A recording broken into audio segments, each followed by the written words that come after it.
Hello friends, இந்த வீடியோவில் நம்ம என்ன பார்க்க போகிறோம் அப்படின்னா group 1 exam films plus mains ரெண்டுத்துக்கும் சேர்த்து ரெஃபரன்ஸ் புக் அப்படின்ற ஒரு டாபிக் தான் பார்க்க போகிறோம். முதல்ல இந்த ரெஃபரன்ஸ் புக் அப்படின்னா என்ன அப்படின்றதுக்கு நான் முன்னாடியே ஒரு வீடியோவில் சொல்லியிருப்பேன். சமச்சீர் புக் தான் நமக்கு வந்து பேஸு, அதில் இருந்து நமக்கு 80% கொஷின் வரும் அப்படின்னு நானே சொல்லியிருப்பேன். இப்போ என்னடா புது புக்ஸோட வந்திருக்காங்க அப்படின்னு கன்ஃபியூஸ்லாம் ஆக வேணாம். நான் முன்னாடி சொன்னதை அதை அப்படியே ஃபாலோ பண்ணுங்கள். சமச்சீர் புக்கில் தான் நமக்கு 80% ஆஃப் கொஷின்ஸ் வரும். ஸோ அந்த சமச்சீர் புக்கை தான் நீங்கள் ஃபஸ்ட்டே ப்ரிப்பேர் பண்ணணும். சமச்சீர் புக்கை ப்ரிப்பேர் பண்ணாமல் நம்ம ஸ்கூல் புக்ஸை ப்ரிப்பேர் பண்ணாமல் இந்த ரெஃபரன்ஸ் புக்கில் நீங்கள் கையே வைக்கக்கூடாது. ஸோ ஃபஸ்ட்டு சமச்சீர் புக்கை 6th-லேருந்து 12th வரைக்கும் எல்லா சப்ஜெக்ட்டும் கம்ப்ளீட்டாக முடிச்சதுக்கப்புறமா இந்த வீடியோவில் நான் கொடுக்குற ரெஃபரன்ஸ் புக்கை நீங்கள் ரெஃபர் பண்ணால் போதும். இந்த மாதிரி ரெஃபரன்ஸ் புக் அப்படின்னா முதல் என்னன்றது சொல்லிடுறேன். இந்தியாவில் நடக்கும் எல்லா காம்படிட்டிவ் எக்ஸாமுக்கும் பொதுவாக ஒரு ரெஃபரன்ஸ் புக் அப்படின்றது தான் இந்த ரெஃபரன்ஸ் புக். ஸோ இந்த ரெஃபரன்ஸ் புக்கை நம்ம வந்து ரெஃபர் பண்ணும்பொழுது இந்த ரெஃபரன்ஸ் புக்கை நம்ம பேஜ் 1லேருந்து கடைசி பேஜ் வரைக்கும் படிக்கணும்னு நமக்கு எந்த அவசியமும் கிடையாது. நம்ம சிலபஸில் என்ன டாபிக் கொடுத்துருக்காங்களோ அந்த டாபிக் எங்கெல்லாம் இருக்குன்னு அந்த புக்கில் தேடி படித்தா போதும், தவிர்த்து ஃபுல்லாக ரெஃபரன்ஸ் புக்கை கவர் பண்ணணும்னு அவசியம் கிடையாது. ஸோ ஃபஸ்ட்டு பேஜ்லேருந்து லாஸ்ட் பேஜ் வரைக்கும் கவர் பண்ண வேண்டியது நம்ம சமச்சீர் புக்கு தான். ரெஃபரன்ஸ் புக்கில் நம்ம சிலபஸில் இருக்கும் டாபிக் அந்த புக்கில் எங்கே கொடுத்துருக்காங்களோ அந்த டாபிக்ஸ் மட்டும் இந்த ரெஃபரன்ஸ் புக்கில் கவர் பண்ணால் போதும். ஸோ அந்த மாதிரி ஒவ்வொரு சப்ஜெக்ட்டுக்கும் ஒரு ரெஃபரன்ஸ் புக் நமக்கு இருந்தால் போதும். நம்ம டிஎன்பிஎஸ்சி சிலபஸ்லேயே சொல்லியிருப்பாங்க ஸ்டாண்டர்ட் ரெஃபரன்ஸ் புக் அப்படின்றது. ஸோ அந்த ஸ்டாண்டர்ட் ரெஃபரன்ஸ் புக் தான் என்னன்றதை நான் உங்களுக்கு டீட்டெயில்டாக இந்த இடத்துல சொல்லிடுவேன். ஸோ ஒரு சப்ஜெக்ட்டுக்கு ஒரு ஸ்டாண்டர்ட் ரெஃபரன்ஸ் புக்கு தான். நீங்கள் ஒரு சப்ஜெக்ட்டுக்கு 4-5 புக்கெலாம் வச்சு படித்து தயவு செஞ்சு டைம் வேஸ்ட் பண்ணாதீங்க. ஏன்னா ஒரே ஒரு புக் வச்சு படிங்க. அதை திரும்ப திரும்ப நீங்கள் ரிவைஸ் பண்ணுறதை பொறுத்து தான் நீங்கள் எவ்வளோ தூரம் பாஸ் பண்ணுறீங்க அப்படின்றது இருக்கும், தவிர்த்து எத்தனை புக்கு படிக்கிறீங்கன்றது இங்கே கணக்கே கிடையாது. சமச்சீர் புக்கை ஃபஸ்ட்டு ஃபுல்லாக கம்ப்ளீட் பண்ணிவிட்டு இந்த ரெஃபரன்ஸ் புக்கில் நம்ம சிலபஸில் இருக்கும் டாப்பிக்கை மட்டும் கவர் பண்ணால் போதும். அந்த மாதிரி இந்த ரெஃபரன்ஸ் புக்கில் நான் என்ன ரெஃபரன்ஸ் புக் கொடுத்துருக்கேனோ இதை மட்டும் நீங்கள் வாங்கினாலும் போதும். இல்லை இதுக்கான ஃப்ரீ பிடிஎஃப் எங்கேயாவது அவைலபிள் இருந்தாலும் நான் தேடி டெலகிராம் சேனலில் வந்து ஷேர் பண்ணுறேன். ஸோ நீங்கள் அங்கேருந்தும் எடுத்துக்கலாம். இல்லை இந்த புக்ஸை தான் நீங்கள் வாங்கணும் அப்படின்னா ஸோ இந்த புக்ஸை எங்கே வாங்கணும் அப்படின்றதோடைய லிங்க்கை நான் டிஸ்கிரிப்ஷன்லேயே உங்களுக்கு ஷேர் பண்ணுறேன். ஸோ வேணுன்றவங்க புக்காக எனக்கு படித்தா தான் ஓகே அப்படின்றவங்களுக்கு லிங்க் கீழே இருக்கும், கிளிக் பண்ணி வாங்கிக்கோங்க. இல்லை எனக்கு வந்து பிடிஎஃப் கிடைச்சா போதும், எனக்கு வந்து ஃபோனில் லேப்டாப்லேயே படிக்க முடியும் அப்படின்னா இந்த புக்ஸோட ஃப்ரீ பிடிஎஃபை நான் டெலகிராம் சேனலில் அப்லோட் பண்ணுறேன். ஸோ கிடைக்கிற வரைக்கும் எவ்வளோ கிடைக்குதோ அதை வந்து நான் அப்லோட் பண்ணுறேன். ஸோ அதிலேருந்து நீங்கள் டவுன்லோட் பண்ணி படிக்கிறவங்க படிச்சுக்கலாம். ஆனால் இந்த புக்கை தாண்டி தயவு செஞ்சு வெளியே எந்த புக்கையும் ரெஃபர் பண்ணாதீங்க, அது டைம் வேஸ்ட் தான். ஸோ இப்போது நான் இந்த வீடியோவில் எந்தெந்த சப்ஜெக்ட்க்கு எந்தெந்த ரெஃபரன்ஸ் புக்குன்னு சொல்லிடுவேன், ஏன் இந்த புக்கை படிக்கணும்னு வந்து சொல்லிடுவேன். ஸோ உங்களுக்கு கிளியராக எந்த சப்ஜெக்ட் எந்த புக் அப்படின்ற ஒரு ஜென்ரல் ஐடியா இருக்கும். இப்போ நம்ம ஃபஸ்ட்டு பார்க்குற சப்ஜெக்ட் பாலிட்டி. ஸோ பாலிட்டியோட பேஸும் நம்மளோட சமச்சீர் புக் தான். 6th-லேருந்து 12th வரைக்கும் பாலிட்டி சப்ஜெக்ட் இருக்கும். எல்லா ஸ்டாண்டர்டையுமே நம்ம கண்டிப்பாக கவர் பண்ணிடணும். ஸோ ஃபஸ்ட்டு சமச்சீர் புக்கை முடிச்சதுக்கப்புறம் Indian polity by M Lakshmikanth அப்படின்ற இந்த புக் நான் உங்களுக்கு ஸ்க்ரீன்லேயே அந்த புக்கோடைய கவரையும் வந்து மென்ஷன் பண்ணியிருக்கேன். இந்த புக்கோடைய லிங்க் டிஸ்கிரிப்ஷன்லேயும் இருக்குது. ஸோ வேணுன்றவங்க அந்த லிங்க் யூஸ் பண்ணி வாங்கிக்கலாம். ஸோ இதுதான் அந்த புக்கு. இந்த புக்கு ஏன் படிக்கணும் அப்படின்னா பிலிம்ஸ் மற்றும் மெயின்ஸுக்கு. ஸோ பிலிம்ஸ்க்கு வந்து நம்ம புக்கை தாண்டி வெளியிருந்து சில கேள்விகள் வரும், அதெல்லாம் வந்து இந்த புக்கில் தான் எடுப்பாங்க. எம் லக்ஷ்மிகாந்த் ஏன் யூபிஎஸ்சி ஐஏஎஸ் எக்ஸாம் ப்ரிப்பேர் பண்ணுறாங்கல்ல அவங்களே பேசிக்காக ஃபாலோ பண்ணது இந்த லக்ஷ்மிகாந்த் புக் தான். ஸோ இது வந்து குரூப் 1 எக்ஸாம் அப்படின்றதுனால டெப்டி கலெக்டர் இந்த ரேங்கிங்லாம் வரதுனாலேயே ஸோ இந்த புக்கையும் கொஷின் எடுக்கிறதுக்கு ரெஃபரன்ஸாக வச்சுருப்பாங்க. ஸோ நம்ம சமச்சீர் புக்கை தாண்டி நம்ம வந்து பிலிம்ஸ்க்கு கொஷின்ஸ் இந்த எம் லக்ஷ்மிகாந்த்லேருந்து எடுப்பாங்க. ஸோ மெயின்ஸ் எக்ஸாமுக்கு மிகப்பெரிய கிளாரிட்டியாக அமைஞ்சிருக்கிறதும் லக்ஷ்மிகாந்த் தான். ஸோ அவங்க வந்து நிறைய பேராகிராஃபாக நிறைய கேஸ் ஸ்டடிஸ் இந்த டீட்டெயிலிங்லாம் கொடுத்துருப்பாங்க. ஸோ மெயின்ஸ் எக்ஸாமில் நம்ம டிஸ்கிரிப்டிவாக வந்து டாபிக்ஸ் போட்டு எழுதும்பொழுது அதுக்கும் இந்த எம் லக்ஷ்மிகாந்த் அப்படின்ற புக் வந்து ஹெல்ப்ஃபுல்லாக இருக்கும். ஸோ பிலிம்ஸாக இருக்கட்டும் மெயின்ஸாக இருக்கட்டும் பாலிட்டிக்கு சமச்சீர் புக்கை தாண்டி நீங்கள் ஃபாலோ பண்ண வேண்டியது Indian polity by M Lakshmikanth. அடுத்தது ஜாகிரஃபியோட புக். ஜாகிரஃபிக்கு என்ன புக் அப்படின்னா certificate physical and human geography by GC Leong அப்படின்றவங்க. ஸோ ஜிசி லியாங் அப்படின்றது ஆத்தரோடைய பேர். புக்கு பேர் certificate physical and human geography அப்படின்றது. ஜாகிரஃபிக்கும் நம்ம 6th-லேருந்து 12th வரைக்கும் ஃபஸ்ட் நம்ம சமச்சீர் புக்கை ஃபுல்லாக கம்ப்ளீட் பண்ணிவிட்டு இந்த புக்கை ஃபாலோ பண்ணணும். இந்த புக் எதுக்கு அப்படின்னா conceptual understanding. So conceptual understanding அப்படின்னா இப்போ ஜாகிரஃபி பொறுத்த வரைக்கும் டேரக்ட் கொஷின்ஸ் எல்லாமே இப்போ கேட்குறதே விட்டுட்டாங்க. ஸோ இந்த மலை எங்கே இருக்குது, எது உயர்ந்த மலை, இப்படிலாம் கேட்குறதே இல்லை. அதுக்கு பதிலாக நமக்கு வந்து ஒரு 4 பாயிண்ட்ஸ் மாதிரி கொடுத்துட்டு இதில் எது சரி எது தப்பு அப்படின்ற மாதிரிலாம் கேட்பாங்க. அப்போ நமக்கு கான்செப்ட் வந்து கிளியராக புரியணும். நம்ம ஸ்கூல் புக்கில் கான்செப்ட் கொடுத்துருப்பாங்க, ஆனால் அது வந்து ஸ்கூல் புக்கு அப்படின்றதுனால சின்ன பசங்கள் ஸ்கூல் படிக்கிற பசங்களுக்கு ஏற்ற மாதிரி சிம்பிள் கான்செப்டாக கொடுத்துருப்பாங்க. நம்ம ஒரு காம்படிட்டிவ் எக்ஸாமுக்கு ப்ரிப்பேர் பண்ணுறதுனால நமக்கு கொஞ்சம் ஹை லெவலாக கான்செப்ட்ஸ் தெரியணும் அப்படின்றதுக்காகவே இந்த certificate physical and human geography by GC Leong அப்படின்ற இந்த புக்கை ஃபாலோ பண்ணோம் அப்படின்னா நமக்கு ஜாகிரஃபி படிக்கிறதுக்கு ஈஸியாக இருக்கும். ஜாகிரஃபியை பற்றி நல்ல ஒரு கான்செப்ட் கிளாரிட்டியும் இருக்கும். ஸோ ஜாகிரஃபியில் என்ன ட்விஸ்ட் பண்ணி கொஷின் கேட்டாலும் சரி நம்மளால் வந்து ஆன்சர் பண்ணுறதுக்கு இந்த புக் வந்து ஹெல்ப்ஃபுல்லாக இருக்கும். ஸோ பிலிம்ஸ்க்கும் சரி மெயின்ஸ்க்கும் சரி தாராளமாக இந்த புக்கை யூஸ் பண்ணிக்கலாம். அடுத்தது எக்கனாமி அப்படின்ற சப்ஜெக்ட். ஸோ எக்கனாமி அப்படின்ற சப்ஜெக்ட்டும் நம்மளோட 6th 12th வரைக்கும் இருக்கும். நம்ம ஸ்கூல் புக்ஸே போதும். அதை தாண்டி உங்களுக்கு எக்கனாமிக்ஸில் படிக்கணும் அப்படின்னா Indian economy by Ramesh Singh அப்படின்ற ஒருத்தவங்க எழுதினா இந்த புக்கை வந்து ஃபாலோ பண்ணிக்கலாம். இதுவும் யூபிஎஸ்சி ஸ்டூடெண்ட்ஸ் ஃபாலோ பண்ணுறது. அது மட்டும் இல்லாமல் நிறைய பேங்க் எக்ஸாம்ஸ் எழுதுகிறவங்க, ஆர்பிஐக்கான எக்ஸாம் ப்ரிப்பேர் பண்ணுறவங்க, இவங்க எல்லாருமே ரமேஷ் சிங் அப்படின்ற புக்கை வந்து எக்கனாமி எந்த எக்ஸாமுக்குலாம் முக்கியமாக இருக்கோ அந்த எக்ஸாம் ஸ்டூடெண்ட்ஸ் எல்லாருமே ஃபாலோ பண்ணுறதா ரமேஷ் சிங் அப்படின்ற இந்த புக்கும். ஸோ இதை பொறுத்த வரைக்குமே சரி செலக்டிவாக தான். ஸோ நம்ம சிலபஸில் என்ன டாபிக் கொடுத்துருக்காங்களோ அந்த டாப்பிக்கை மட்டும் இந்த புக்கில் இருந்து தேடி படித்தா போதும். ஏன் இந்த புக் அப்படின்னா நமக்கு எக்கனாமி அப்படின்றது நம்ம புக்கில் கொடுத்துருக்கும் போது ஸ்கூலுக்கான அந்த ஃபேக்ட்ஸ் தான் கொடுத்துருப்பாங்க.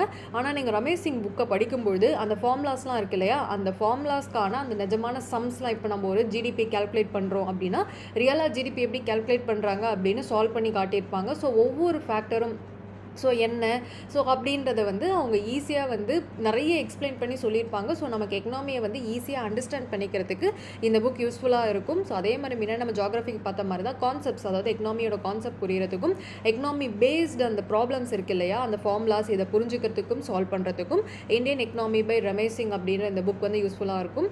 ஆனால் இதுவும் செலக்டிவாக நம்ம சிலபஸில் கொடுத்துருக்கும் டாபிக்ஸை மட்டும் கவர் பண்ணால் இந்த புக்குக்கு போதும். அடுத்தது சயின்ஸ் அப்படின்ற சப்ஜெக்ட்டுக்கு ஃபஸ்ட்டு நம்ம ஸ்கூல் புக்லேயே செலக்டிவாக படித்தா போதும். ஸ்கூல் புக்கை பொறுத்த வரைக்கும் சயின்ஸுக்கு 6th 10th வரைக்கும் நீங்கள் ஃபுல்லாக படிக்கணும்.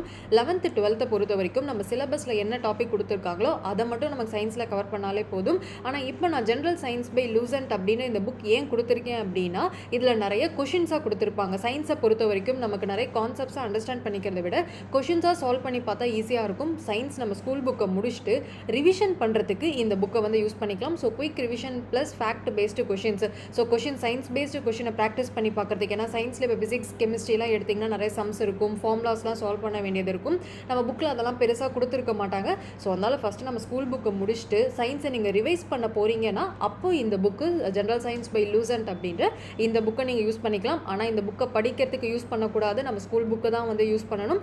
இந்த புக்கு ஜஸ்ட்டு நமக்கு ரிவிஷனுக்கு. ஸோ ஸ்கூல் புக்கு சயின்ஸை பொறுத்த வரைக்கும் 6th 10th வரைக்கும் ஃபுல்லாக கவர் பண்ணுங்கள். 11th and 12th நம்ம சிலபஸில் என்ன கொடுத்துருக்காங்களோ அந்த டாபிக் நம்ம கவர் பண்ணால் போதும். ஸோ இந்த ஜெனரல் சயின்ஸ் பை லூசன்ட் அப்படின்றது நம்ம சயின்ஸோடைய ரிவிஷன் புக். அவ்வளோதான். இது வந்து ஸ்டாண்டர்டாக நம்ம வந்து படிக்கிறதுக்கு யூஸ் பண்ணாமல் ரிவிஷனுக்கு மட்டும் இந்த புக்கை யூஸ் பண்ணால் போதும். அடுத்த சப்ஜெக்ட் என்னென்னா ஹிஸ்ட்ரியை பொறுத்த வரைக்கும் நம்ம சமச்சீர் புக்கே போதுமானது. ஸோ 6th 12th வரைக்கும் நம்ம ஹிஸ்ட்ரி புக் நம்ம ஸ்கூல் புக் கவர் பண்ணாலே ஹிஸ்ட்ரியோடைய மேக்ஸிமம் 90% ஆஃப் கொஷின் நம்ம வந்து ஆன்சர் பண்ணிடலாம். உங்களுக்கு ஒரு வேளை நீங்கள் எல்லாத்தையும் படித்து முடிச்சுட்டு உங்களுக்கு டைம் இருந்தால் மட்டுமே இந்த புக்கை வந்து பார்க்கணும். A brief history of modern India by Raju Ahir அப்படின்றது. ஸோ பிலிம்ஸ்க்கு இந்த புக் இம்பார்ட்டண்ட்டாக அப்படின்னா டைம் இருந்தால் மட்டும் படித்தா போதும். ஆனால் மெயின்ஸுக்கு பார்த்தீங்கன்னா இந்த புக் ரொம்ப ரொம்ப முக்கியமானது. ஏன்னா இதில் நிறைய ஃபேக்ட்ஸ் இன்ஃபர்மேஷன்ஸ்லாம் கொடுத்துருப்பாங்க. ஸோ வந்து ஈஸியாக ரிவிஷன் பண்ணிடலாம். அது மட்டும் இல்லாமல் மெயின்ஸுக்கு தான் இந்த புக் ரொம்ப ரொம்ப முக்கியமாக இருக்கும். ஸோ நீங்கள் ஹிஸ்ட்ரி வந்து இப்போ பிலிம்ஸ்க்கு மட்டும் ப்ரிப்பேர் பண்ணுறீங்கன்னா டைம் இருந்தால் மட்டும் a brief history of modern India by Raju Ahir அப்படின்னு இந்த புக்கை பாருங்கள். இல்லை உங்களுக்கு இப்போ பிலிம்ஸ்க்கு டைம் இல்லை அப்படின்னா மெயின்ஸ்க்கு சேர்த்து ப்ரிப்பேர் பண்ணுறீங்க அப்படின்னா அப்போ இந்த புக்கை ரெஃபர் பண்ணால் போதும். ஸோ இந்த புக் வந்து ரிவிஷன் பண்ணுறதுக்கும் ஈஸியாக இருக்கும். இதில் நிறைய ஃபேக்ட்ஸ் கொடுத்துருப்பாங்க. ஹிஸ்ட்ரியை பொறுத்த வரைக்கும் நிறைய எம்சிக்யூஸ் அப்படின்ற அந்த மல்டிபிள் சாய்ஸ் கொஷின் நிறைய கொடுத்துருப்பாங்க. ஸோ எக்ஸாம் பாயிண்ட் ஆஃப் வியூவில் இங்கே நிறைய டாபிக் ஏன்னா நம்ம ஸ்கூல் புக்கில் பொதுவாக டிஸ்கஸ் பண்ணியிருப்பாங்க. இந்த புக்கை பொறுத்த வரைக்கும் எக்ஸாம் பாயிண்ட் ஆஃப் வியூவில் டிஸ்கஸ் பண்ணியிருப்பாங்க. ஸோ இந்த புக்கை நீங்கள் ஹிஸ்ட்ரிக்கு ஃபாலோ பண்ணால் போதும். நான் திரும்பவும் சொல்கிறேன், பிலிம்ஸ்க்கு இந்த புக்கு ஹிஸ்ட்ரிக்கு தேவை கிடையாது. மெயின்ஸுக்கு தான் இந்த புக் அப்படின்றது ஹிஸ்ட்ரிக்கு தேவை. இது வரைக்கும் நம்ம ஜென்ரல் ஸ்டடி சப்ஜெக்ட் எல்லாமே பார்த்துட்டோம். இப்போ நம்ம மென்டல் ஆப்டிடியூட் அண்ட் எபிலிட்டி அப்படின்ற இந்த டாபிக் பார்க்க போகிறோம். இதுவும் நம்ம ஸ்கூல் புக்கை பொறுத்த வரைக்கும் மேக்ஸ் புக் 6th 10th வரைக்கும் நமக்கு ப்ரிப்பேர் பண்ணால் போதும். ஆனால் ஸ்கூல் புக்கில் இருக்க ஒரே ஒரு பிரச்சனை என்ன அப்படின்னா நமக்கு ஸ்டெப் பை ஸ்டெப்பாக எப்படி சால்வ் பண்ணுறது அப்படின்றத புக்கில் சொல்லியிருப்பாங்க. ஸோ கொஷின்ஸை நீங்கள் நம்மளோட ஸ்கூல் புக்கில் ரெஃபர் பண்ணால் போதும். ஆனால் அதுக்கான ஷார்ட்கட்ஸோ இல்லை ஈஸி மெத்தடோ எக்ஸாம் பாயிண்ட் ஆஃப் வியூவில் கொஷின் எப்படி கேட்பாங்க. ஏன்னா ஸ்கூல் புக்கை பொறுத்த வரைக்கும் சாதா மேக்ஸ் எக்ஸாம் கொஷின் மாதிரி தான் கேட்டிருப்பாங்க. ஸோ அதுக்கு பதிலாக ஒரு ரியல் எக்ஸாமோட கொஷின் எப்படி இருக்கும் அப்படின்றதுக்கு இந்த ரெண்டு புக் வந்து நீங்கள் யூஸ் பண்ணிக்கலாம். Quantitative aptitude by RS Agarwal அப்படின்றது ஃபேமஸாக தொன்று எல்லாருமே சொல்கிற புக் இதுதான். Analytical reasoning by MK Pandey. So வந்து குவான்டிடேட்டிவ் ஆப்டிடியூடுக்கு ஆர்எஸ் அகர்வால் புக்கு. ஸோ ஈஸியான ப்ராப்ளம்லாம் இருக்கிற மாதிரி சால்வ் பண்ணுங்கள். ஆர்எஸ் அகர்வால் புக் வந்து இந்தியாவில் இருக்கும் எல்லா காம்படிட்டிவ் எக்ஸாமுக்கும் யூஸ் பண்ணுவாங்க. நம்ம டிஎன்பிஎஸ்சியை பொறுத்த வரைக்கும் ஸோ வந்து மீடியம் டிஃபிகல்ட் லெவல் ரொம்ப கொஷின்ஸ் இருக்காது, ஈஸி மீடியம் லெவலில் தான் இருக்கும். ஸோ நீங்கள் ஒரு டாபிக் எடுக்கிறீங்க அப்படின்னா அதில் எதெல்லாம் உங்களால் ஈஸியாக சால்வ் பண்ண பண்ண முடியுது, ஓரளவுக்கு கொஞ்சம் மீடியமாக சால்வ் பண்ண முடியுதோ அந்த மாதிரி ப்ராப்ளம்ஸ் மட்டும் இந்த புக்லேருந்து சால்வ் பண்ணால் போதும். அனலிட்டிக்கல் ரீசனிங் எம்கே பாண்டே இதை நீங்கள் படிக்கும்பொழுது ஓகே ஒரு லாஜிக்கல் கொஷனாக எப்படி நம்ம அப்ரோச் பண்ணலாம், ஏன்னா புக்கில் வந்து அனலிட்டிக்கல் ரீசனிங் நமக்கு இருக்காது. ஸோ கண்டிப்பாக நீங்கள் எம்கே பாண்டே புக்கை ஃபாலோ பண்ணி தான் ஆகணும். ஸோ இந்த புக்ஸை பொறுத்த வரைக்கும் நீங்கள் டெய்லி ப்ராக்டிஸ் பண்ணணும். ஒரு நாளைக்கு 10லேருந்து 20 சம்ஸாவது ஒரு டாப்பிக்கு நீங்கள் கண்டிப்பாக ப்ராக்டிஸ் பண்ணணும். ஸோ ஆப்டிடியூடை பொறுத்த வரைக்கும் ப்ராக்டிஸ் இல்லாமல் உங்களால் இந்த பார்ட்டில் வந்து மார்க்ஸ் ஸ்கோர் பண்ணவே முடியாது. ஆனால் ஒன்ஸ் ப்ராக்டிஸ் பண்ணிட்டீங்கன்னா இந்த பார்ட் ஆப்டிடியூடை பொறுத்த வரைக்கும் தப்பே நடக்காது, ஈஸியாக வந்து மார்க்ஸ் ஸ்கோர் பண்ணிடலாம். ஸோ ஆப்டிடியூடை பொறுத்த வரைக்கும் இந்த 2 புக்கு உங்கள் கையில் இருந்தே ஆகணும். But quantitative aptitude by RS Aggarwal உங்களுக்கு ஃபுல் புக்கை சால்வ் பண்ண தெரியலனாலும் பரவாயில்ல, easy and medium level of problem solve பண்ண தெரியணும். ஸோ நம்ம 6லேருந்து 10th வரைக்கும் ஸ்கூல் புக்கில் இருக்கும் டாபிக்ஸ் ஆர்எஸ் அகர்வாலில் எப்படி வந்து சால்வ் பண்ணுறாங்க அப்படின்றத நீங்கள் ஈஸியாக வந்து கற்றுக்கலாம். இதுதான் நீங்கள் ஸ்கூல் புக்ஸை தாண்டி எக்ஸ்ட்ரா வெளியே படிக்க வேண்டிய ரெஃபரன்ஸ் புக்ஸ். இப்போ இந்த வீடியோவில் நான் சொன்ன புக்ஸை தவிர்த்து தயவு செஞ்சு வேறு எந்த புக்ஸையுமே காசு கொடுத்து வாங்கி டைம் வேஸ்ட் பண்ணாதீங்க. நீங்கள் புக்காக அடுக்கி வைக்கிறதுனால எந்த பிரயோஜனமும் இல்லை. ஒரு புக் வாங்கினாலும் அதை எப்படி யூஸ் பண்ணலாம் அப்படின்னு சொல்லிட்டு பாருங்கள். இப்போவும் நான் திரும்ப சொல்கிறேன், ஃபஸ்ட்டு நீங்கள் மொத்தம் சமச்சீர் புக்கை முடிச்சிருங்க. 6லேருந்து 12th வரைக்கும் எல்லா சப்ஜெக்ட்டும் முடிச்சுட்டு அதுக்கப்புறமா இந்த புக்கை வாங்குங்க. எல்லா புக்கையும் ஃபஸ்ட்டு தயவு செஞ்சு வாங்கி அடிக்கிறாதீங்க. சமச்சீர் புக்கை கம்ப்ளீட்டாக நம்ம ஸ்கூல் புக்ஸை முடிச்சதுக்கப்புறமா இந்த புக்ஸ் எல்லாத்தையும் வாங்கிட்டு சிலபஸில் என்ன டாபிக் கொடுத்துருக்காங்களோ அந்த டாப்பிக்கை மட்டும் இதில் ரெஃபர் பண்ணி படித்து தயவு செஞ்சு இந்த புக்ஸை படிக்கும்பொழுது இந்த புக்கில் கோடு போட்டு படிக்காதீங்க. தனியாக ஒரு நோட் போட்டு நோட்ஸ் எடுங்க. அது பிலிம்ஸாக இருக்கட்டும் மெயின்ஸாக இருக்கட்டும். முக்கியமாக இந்த புக்ஸை நீங்கள் யூஸ் பண்ணுறது பிலிம்ஸை தாண்டி மெயின்ஸுக்கு தான் ரொம்ப ஹெல்ப்ஃபுல்லாக இருக்கும். ஸோ மெயின்ஸ் பொறுத்த வரைக்கும் கீவேர்ட் ரொம்ப ரொம்ப ரொம்ப முக்கியம். ஸோ புக்கிலேருந்து அப்படியே அந்த வார்த்தையை காப்பி அடிக்காமல் எந்த கீவேர்டு ஒரு லைனை படிக்கிறீங்கன்னா எது கீவேர்டு அப்படின்றத பார்த்துட்டு அந்த கீவேர்ட், ஃபார் எக்ஸாம்பிள் கீவேர்டு அப்படின்னா இப்போ சௌரி சௌரா இன்சிடென்ட் எப்போ நடந்திருக்கு அப்படின்றது போது ஓகே ஃபஸ்ட்டு அந்த இன்சிடென்ட் எங்கே நடந்திருக்கு, சௌரி சௌரா எங்கே இருக்குது, ஸோ அது என்ன இயரில் நடந்திருக்கு, அந்த கீவேர்ட்ஸை மட்டும் வந்து நீங்கள் எடுத்து லிஸ்ட் பண்ணி எழுதுனீங்க அப்படின்னா போதும். ஸோ அந்த மாதிரி கீவேர்ட்ஸை வந்து இந்த மாதிரி புக்லேருந்து ரெஃபரன்ஸ் புக்லேருந்து கலெக்ட் பண்ணிக்கோங்க. தயவு செஞ்சு தனியாக நோட் புக்கில் பாயிண்ட்ஸ் எழுதினா மட்டும்தான் உங்களால் மெயின்ஸ் எக்ஸாமில் டிஸ்கிரிப்டிவாக ஆன்சர் வந்து பண்ண முடியும். ஸோ இந்த வீடியோ நான் எதுக்கு கொடுக்குறேன் அப்படின்னா நீங்கள் பிலிம்ஸ்க்கு படிக்கும்பொழுதே மெயின்ஸ்க்கும் சேர்த்து படிக்கணும்னு சொல்லியிருந்தேன். ஸோ இந்த புக்ஸு உங்களுக்கு கண்டிப்பாக பிலிம்ஸ் ப்ளஸ் மெயின்ஸ் ரெண்டுத்துக்குமே வந்து யூஸ்ஃபுல்லாக இருக்கும். ஸோ இந்த வீடியோவில் உங்களுக்கு எந்த டவுட் இருந்தாலும் சரி நீங்கள் தாராளமாக கமெண்ட்டில் வந்து கேட்கலாம். ஸோ அந்த மாதிரி இந்த புக்கை நீங்கள் ஃபிசிக்கலாக வாங்கி தான் படிக்கணும் அப்படின்னா இந்த புக்ஸோட லிங்க்கு இந்த வீடியோட டிஸ்கிரிப்ஷன்லேயே இருக்கும். ஸோ அந்த லிங்க்கை யூஸ் பண்ணி நீங்கள் போய்ட்டு பர்ச்சேஸ் பண்ணிக்கலாம். ஸோ இதோட இந்த வீடியோவோட எண்டுக்கு வந்துட்டோம். ஸோ இதோட இந்த வீடியோ வந்து over. So bye friends, thank you.